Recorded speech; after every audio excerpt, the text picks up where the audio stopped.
اکثر ہم شہرت کو اللہ تعالیٰ کی محبت سے تشبیہ دیتے ہیں، اور یہ بھی ہو سکتا ہے کہ کوئی شخص دنیا کا سفر کرے، ایک ملک سے دوسرے ملک گھومے، جس کے بارے میں لوگ بالکل بھی بے خبر ہوں، لیکن وہ اللہ تعالیٰ اور فرشتوں کو بہت زیادہ محبوب ہو۔ لیکن پھر اس حدیث کے بارے میں کیا خیال ہے کہ جب حضور صلی اللہ علیہ وآلہ وسلم فرماتے ہیں کہ بے شک جب اللہ تعالیٰ کسی سے محبت کرتا ہے،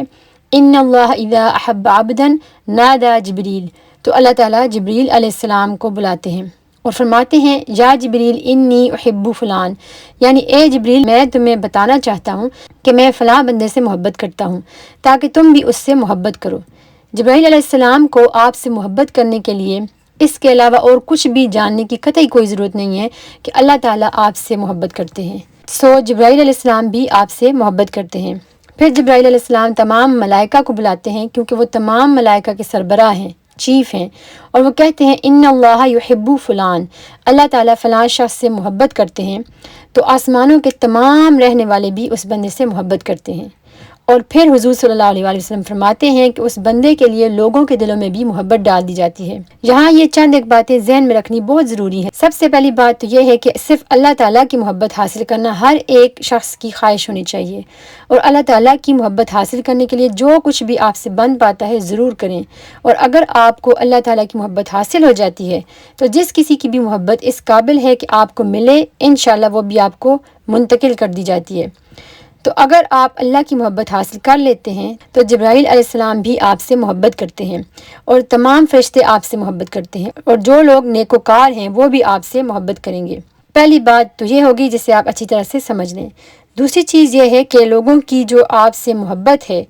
وہ کسی ایسی چیز کی ہونی چاہیے جو دراصل آپ کی ہو۔ ابن الجوزی رحمہ اللہ فرماتے ہیں کہ بعض اوقات جب لوگ آپ سے متاثر ہوتے ہیں تو جان لیں کہ وہ اصل میں اس حجاب یا پردے سے متاثر ہوتے ہیں جو کہ اللہ تعالیٰ نے آپ کو دیا ہے، کیونکہ وہ آپ کو اصل میں نہیں جانتے، اور حقیقت یہ ہے کہ لوگوں کو آپ سے آپ کی نیکی اور بھلائی یا راست بازی کے لیے محبت کرنی چاہیے، جو اصل میں آپ کی حقیقت ہے۔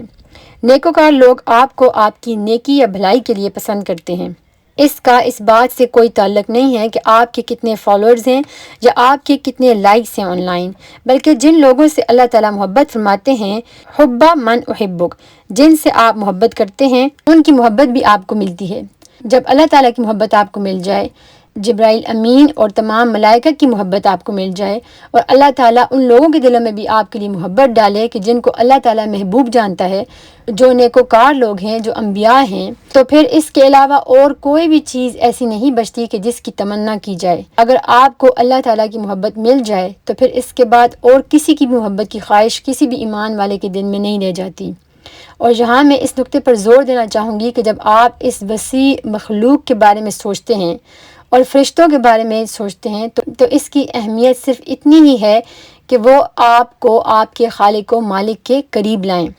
اللہ تعالیٰ سے دعا ہے کہ اللہ تعالیٰ ہمیں اپنے محبوب بندوں میں شامل کرے، جبرائیل امین اور ملائکہ کے محبوب لوگوں میں شامل کرے، تمام انبیاء کے محبوب لوگوں میں شامل کرے، اور ان تمام نیک لوگوں کو کہ جو حضور صلی اللہ علیہ وآلہ وسلم کی پیروی کرتے ہیں اور اللہ اور ملائکہ کے محبوب لوگ ہیں، ان کے دلوں میں ہماری محبت ڈالے، اور اللہ تعالیٰ ہم سب کو حضور صلی اللہ علیہ وآلہ وسلم کے ساتھ جنت الفردوس میں محبت کے اس اسٹیشن پہ اکٹھا کرے کہ جہاں اسپیشل فرشتے باقاعدگی سے آ کر کہیں گے سلام سلام سلام، اور ہم اوپر دیکھیں گے تو صبح و شام اللہ تعالیٰ کو دیکھ سکیں گے انشاءاللہ۔ السلام علیکم ورحمۃ اللہ وبرکاتہ۔